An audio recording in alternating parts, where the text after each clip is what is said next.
In all the places of the earth, they know that the gods and spirits affect man's path. All the misfortune that befalls man lies at their feet. If you have eyes to see, you see their presence and their power. Keep your eyes open, traveler, and you might see their faces. Here, they once said that Loki lies imprisoned in a cave, trapped by his enemies, who set a serpent above to drip venom on his face. His wife, Sigyn, sits beside to catch the venom in a bowl, but when she must leave to empty it, the poison falls unabated. His pain is so great that he thrashes and writhes. And here above, we see the earth shake and break apart. Across the sea, they know that the earth is carried in the arms of a giant. When he is vexed or injured, he may not carry his burden so gently, and the world will feel his anger and pain. In a land far away, they say the winds are trapped inside the earth. They try always to make their escape, and they buffet and beat on the walls of their prison, causing the earth to quiver. And when they break through, they make their escape. They explode out in fury. In the lands of your birth, people live hidden too, in the hills and stones. They may be the remnants of a godly race who lost a war with giants and, finding the world changed, retreated into silence. But you still see their carvings and circles from the time when they walked among men.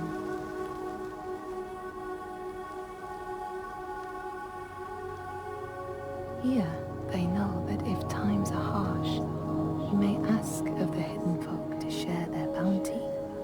And if you are strong and wise and good, they may hear your plea and send you aid. But if you are not, or if you do not respect the strictures they lay down, you might have your strife doubled.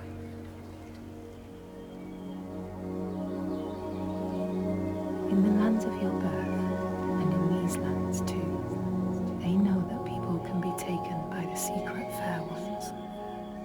If you are not careful and do not keep to the pathways, you may find yourself among them. In a land to the east, they know that when a traveler finds themselves lost, it is the fault of the Vadadaj, who wait at the crossroads to trick souls passing by. The only remedy is to let your horse lead you home, because beasts have no souls. But if you have no horse, your soul is lost forever.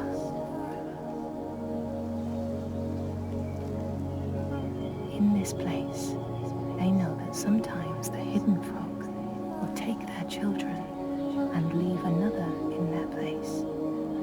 These children may look the same as their own, but will be dazed and far away, or ill-tempered. And you know then you have a changeling in your house.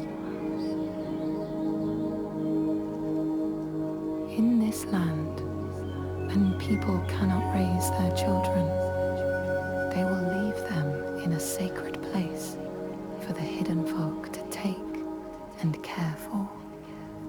Sometimes these children come back, but it is said that they are changed, with a wildness in their eyes, and their parents do not want them. These people know that children who have died uncared for can return as Utburður, small ghosts clad in fluttering rags. When there are storms sons, they may cry as they did when they were human, and will look for their mothers until they find them, and never leave them again. In this land, you may catch sight of the Landisir, the spirits who embody the sacred places, the rivers and rocks. Do you see the Lady of the Mountain, the Fiak Kunan, who bathes in the waterfall and lets the drops fall on her shoulder? In the heart of the Northlands, they know the storms are born of the Oshkuredi, the hunt of Odin. The huntsmen ride horses with eyes of fire. Their weapons clash like thunder, and it is best to hide inside, lest your spirit be called to join them. In your lands, traveller, they know that the Kailif, the hag of winter, is the one who hurls sleet and snow upon the land. She lives in a sea rock and rules the waves of the roiling winter ocean with her blackthorn staff. She strikes the ground to destroy the shoots of growing green, so the winter will lie long and low on the land. These people know that the sea god, Ran, sets out nets to trap sailors and drag them to her world. She sends the waves, her daughters, to wreck boats so she will have more men to take. And jealously, she pulls them down beneath the water. People here speak of warriors who can transform themselves into bears when they are enraged. Their skin becomes hide so thick no sword or spear can break it.